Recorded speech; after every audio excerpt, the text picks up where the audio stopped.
और ये कलम की दो जानिबें हैं, ये सही। ये मुकम्मल जो पार्ट है इसको हम यहाँ से यहाँ तक, यहाँ से लेके यहाँ तक, इसको हम कहेंगे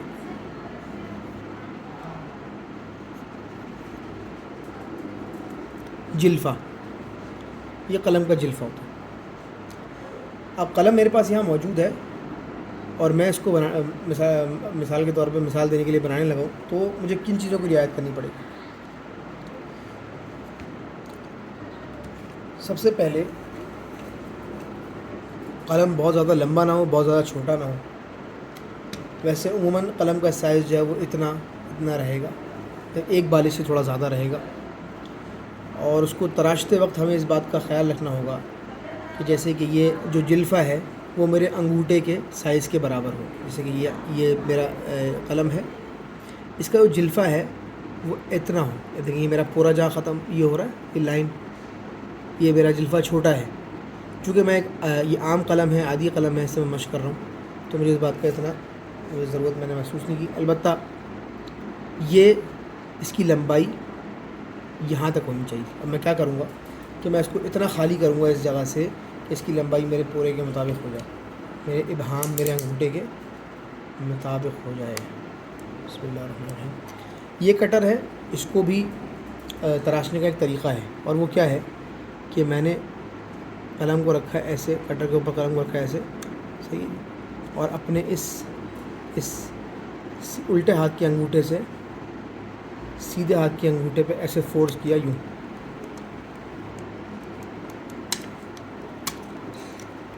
मैं थोड़ा ज़्यादा खोल लेता हूँ उसको, और ब्लेड को मैंने खोला। ब्लेड का तेज़ होना बहुत ज़रूरी है।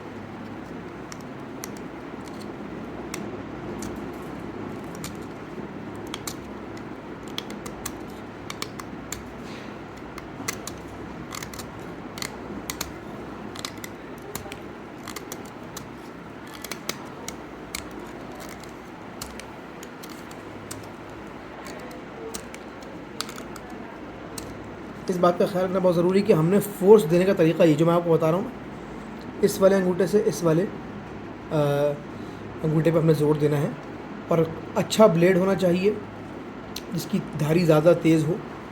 अब कुछ ये आहिस्ता आहिस्ता देखें, इसका जो है ना वो मेजरमेंट बराबर हो रही है, मेरे अंगूठे के कोने तक आ रहा है। तो अब मैं क्या करूँगा,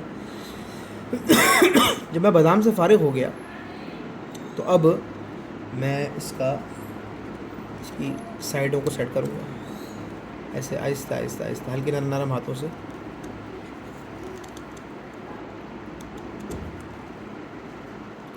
फिर इसके ये छिलका ऐसे उतारूँगा ऐसे करके, ये मोटा है, फिर इसका ये वाली जानिब दुरुस्त करूँगा। इस तरह से इसको मैं दुरुस्त करूँगा, संवारूँगा।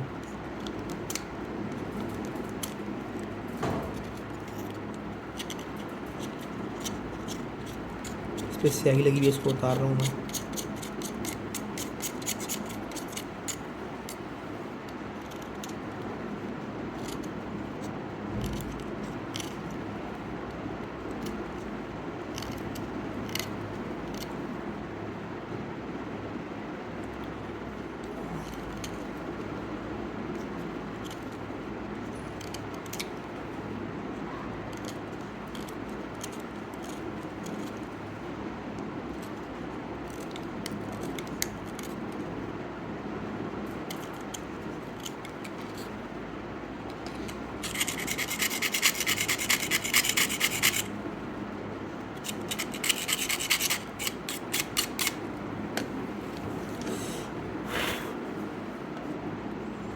अब कुछ शक्ल हमारे सामने कलम की आई,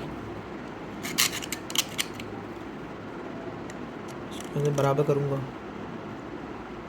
यहाँ से बराबर करूँगा।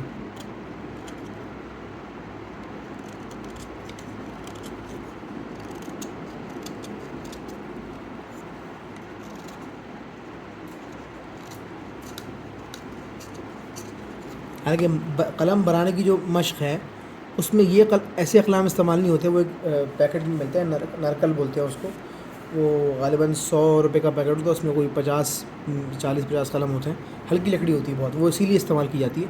और उसको ये वो समझे डिस्पोजेबल कलम कह लें आप उसको, वो कभी 2 दिन चल जाते हैं, कभी 3, लेकिन वो तालिब इल्म को उन कलम से ही कलम बनाकर सीखना चाहिए और लिखना चाहिए।